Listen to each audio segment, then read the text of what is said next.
Bien entendu. Ouais. Je répète comme la fin. En résumé, la douceur est une force paisible, guidée par l'amour et la sagesse de Dieu.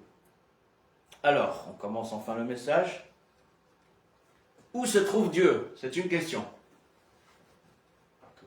Dans les cieux, partout. Dans les cieux. Où se trouve Dieu? Dans les cieux, Dans la vie, Partout. Dans les cœurs, dans la création. dans la création. dans la nature. Il enveloppe tout, il enveloppe tout. D'accord. Dans Ok. le cœur, Dans les son autres. esprit. Ouais, ok. Très bien. Alors, on va lire 1 Roi 19, versets 9 à 13. Vous allez comprendre ma question, pourquoi. Je répète, 1 Roi 19, 9 à 13. S'il te plaît, Bénédicte. Voilà. 1 Roi 19, 9 à 13. Et là, il entra dans la caverne. Là, il nous parle d'Élie, Élie le prophète. Et là, il entra dans la caverne et il passa la nuit. Et voici la parole de l'Éternel lui fut adressée en ces mots. Que fais-tu ici, Élie? C'est Dieu qui lui parle. Il répondit, j'ai déployé mon zèle pour l'Éternel, le Dieu des armées, car les enfants d'Israël ont abandonné ton alliance et ils ont renversé tes autels et ils ont tué par l'épée tes prophètes. Je suis resté moi seul, ils cherchent à m'ôter la vie. L'Éternel dit, sors et tiens-toi dans la montagne devant l'Éternel. Et voici, l'Éternel passa, et devant l'Éternel, il y avait eu un vent fort et violent qui déchirait les montagnes et brisait les rochers. L'Éternel n'était pas dans le vent. Et après le vent, ce fut un tremblement de terre. L'Éternel n'était pas dans le tremblement de terre. Et après le tremblement de terre, un feu. L'Éternel n'était pas dans le feu. Et après le feu, un murmure doux et léger. Quand Élie l'entendit, il s'enveloppa le visage de son manteau. Il sortit et se tint à l'entrée de la caverne. Et voici, une voix lui fit entendre ces paroles. Que fais-tu ici, Élie? On revient au verset précédent. Et après le tremblement de terre, un feu. L'Éternel n'était pas dans le feu. Et après le feu, un murmure doux et léger. Un murmure doux et léger. Dieu se trouve dans la douceur. Où se trouve Dieu? Oui, la question était un peu spéciale, mais il nous a dit clairement que oui, Dieu est un Dieu doux. Avec son caractère, c'est la douceur aussi. Et Dieu se trouve, quand on voit Élie et ces versets, Dieu se trouve également dans la douceur. Alors, oui, Dieu se trouve dans la douceur, mais ce qui me vient aussi à l'esprit, c'est aussi la douceur de Jésus, Dieu le Fils. Dieu le Père se trouve dans la douceur car il est dans la douceur, il est douceur. Alors est-ce que Dieu peut se mettre en colère? Oui, mais sa nature même, c'est la douceur, parce qu'il nous aime, on est d'accord? Parce qu'il aime. Mais Jésus, que peut-on dire de Jésus? Est-ce que Jésus était doux? Bon, je pense que là, tout le monde va dire oui. Je ne connais pas un homme qui a vécu sur cette terre plus doux que Jésus, bien qu'il était aussi Dieu le Fils. Et justement, Jésus, moi, ce qui m'a touché, c'est à sa crucifixion, on va le lire, c'est tout simplement Luc 23, versets 34 à 35. Luc 23, 34 à 35. Luc, merci. Jésus dit, Père, pardonne-leur car ils ne savent pas ce qu'ils font. Ils se partagèrent ses vêtements en tirant au sort. Le peuple se tenait là et regardait les magistrats se moquer de Jésus, disant, il a sauvé les autres, qu'il se sauve lui-même s'il est le Christ, l'élu de Dieu. Alors c'est cette parole que Jésus a dite sur la croix. Père, pardonne-leur car ils ne savent pas ce qu'ils font. Il est en train de mourir, de souffrir. Et les mots de Jésus, parmi ces derniers mots, c'est Père, pardonne-leur, car ils ne savent pas ce qu'ils font. Si ça, c'est pas de la douceur pour l'humanité, dites-moi ce que c'est. C'est de la compassion aussi, bien sûr. Mais c'était aussi sa mission, on le sait. Mais c'est bien de réaliser que Jésus aussi, non seulement il est doux de cœur, vous vous rappelez, venez à moi, vous tous qui êtes fatigués, et je vous donnerai du repos. Pourquoi? Parce que, car je suis doux et humble de cœur. Doux encore, Jésus est doux de cœur aussi. C'est important de le réaliser. Et c'est vrai qu'enseigner sur les fruits de l'esprit, je me suis lancé comme ça, sur les fruits, je me dis, tiens, on va décortiquer un peu quand même, parce qu'on passe souvent à côté, oui, les fruits de l'esprit, on répète, on sait tous plus ou moins, mais il faut approfondir quand même, c'est tellement important, et c'est pas en vain d'ailleurs, les fruits de l'esprit, c'est ce qu'on devrait avoir en chacun de nous. Et c'est aussi, j'aimerais dire, notre baromètre, notre thermomètre, pour savoir est-ce que je suis en Dieu, ou bien je suis dans la chair, la colère, ainsi de suite, ou l'amour, ou ceci ou cela.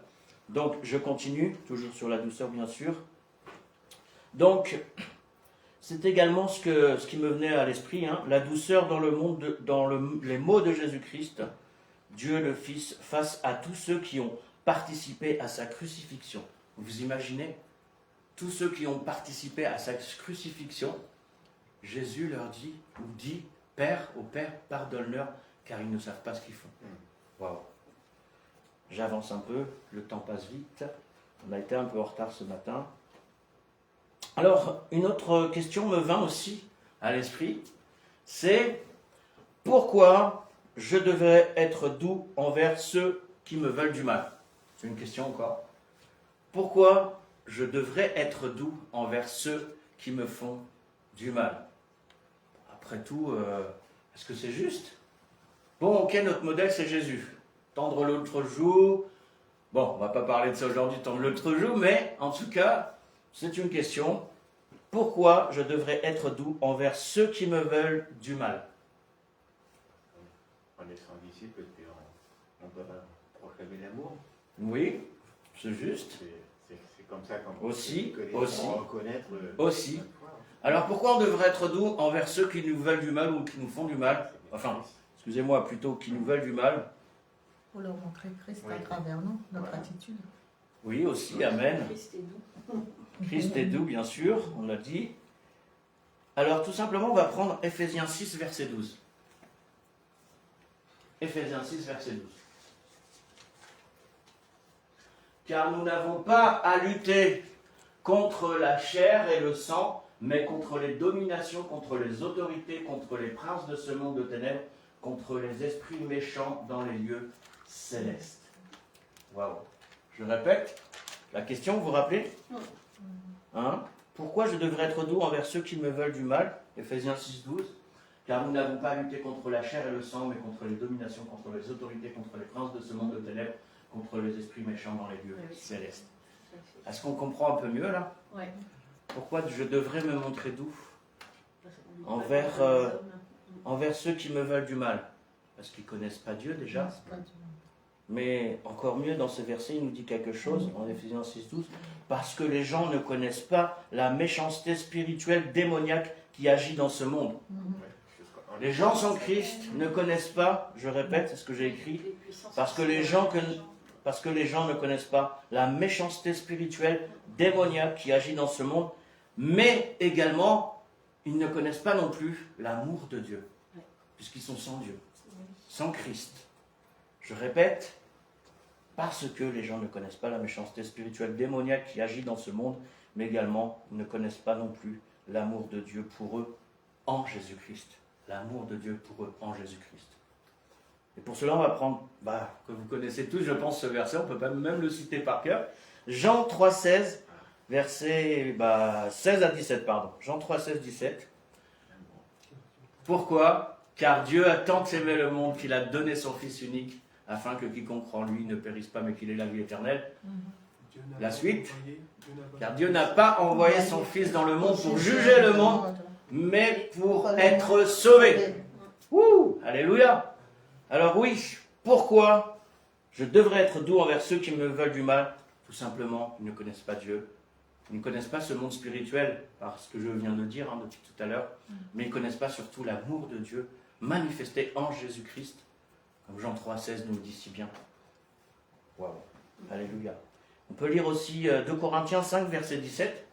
Pour ceux qui connaissent Jésus ou que sont en Jésus, qu'est-ce que nous dit la parole de Dieu? Si quelqu'un est en Christ, il est une nouvelle création. Les choses anciennes sont passées, voici toutes choses sont devenues nouvelles. C'est les promesses qui vont avec ceux qui sont en Jésus-Christ. C'est pas juste dire, oui, je crois en Jésus, oui, je suis catholique, je suis protestant, je suis évangélique, je suis orthodoxe. Non, non, non, non.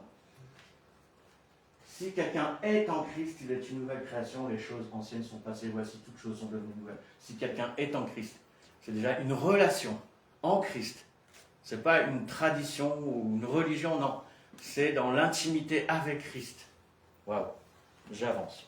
Je reste quand même sur le thème. Rappelez-vous, c'est la douceur.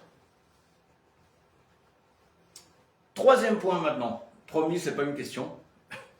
Alors, que nous dit, oh, quoi que si, c'est encore une question. Que nous dit Jésus-Christ sur la douceur? Oh, on l'a cité tout à l'heure, on va prendre le verset Philippiens 4, 5.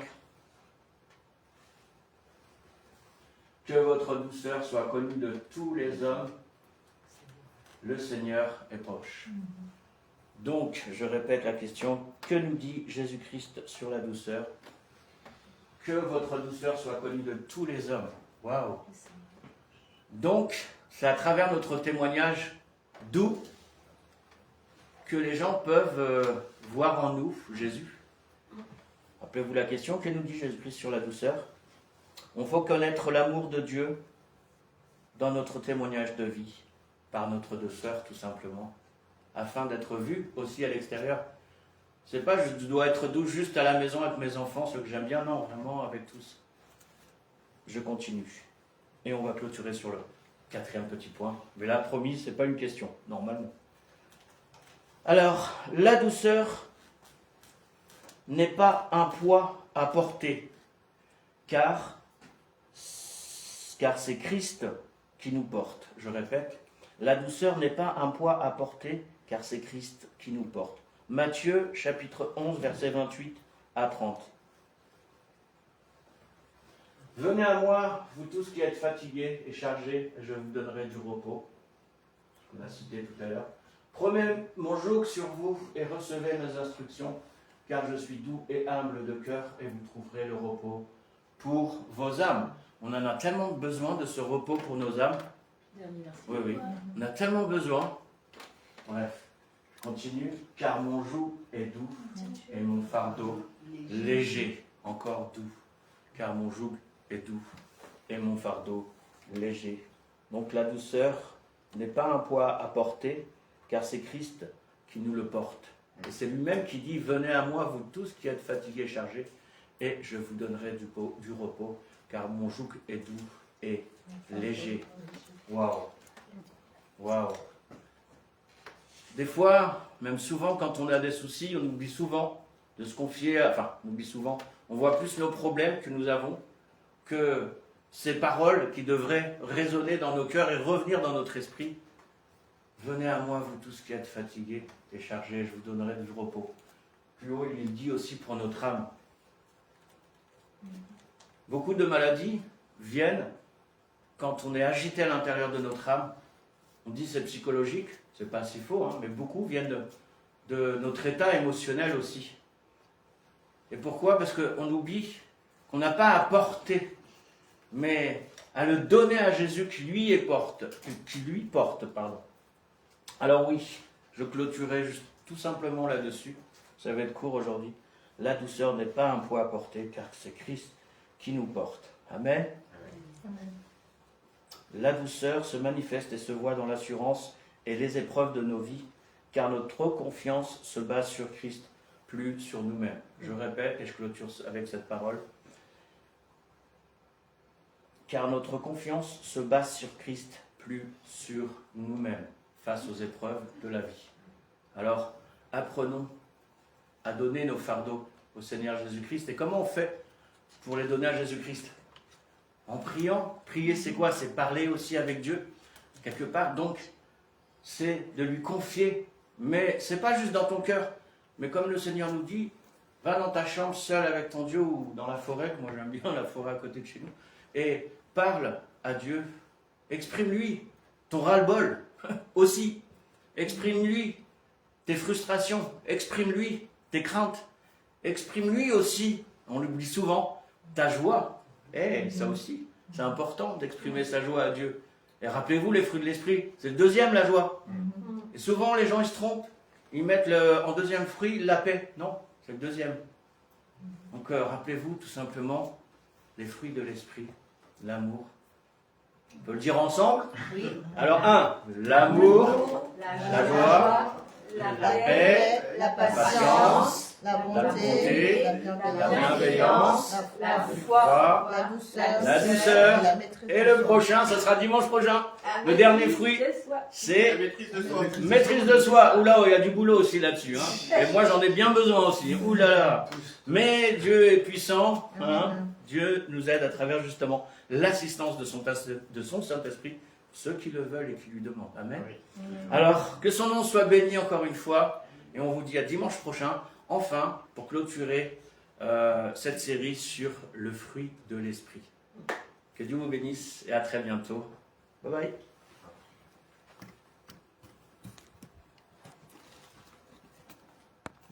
Comment on fait ?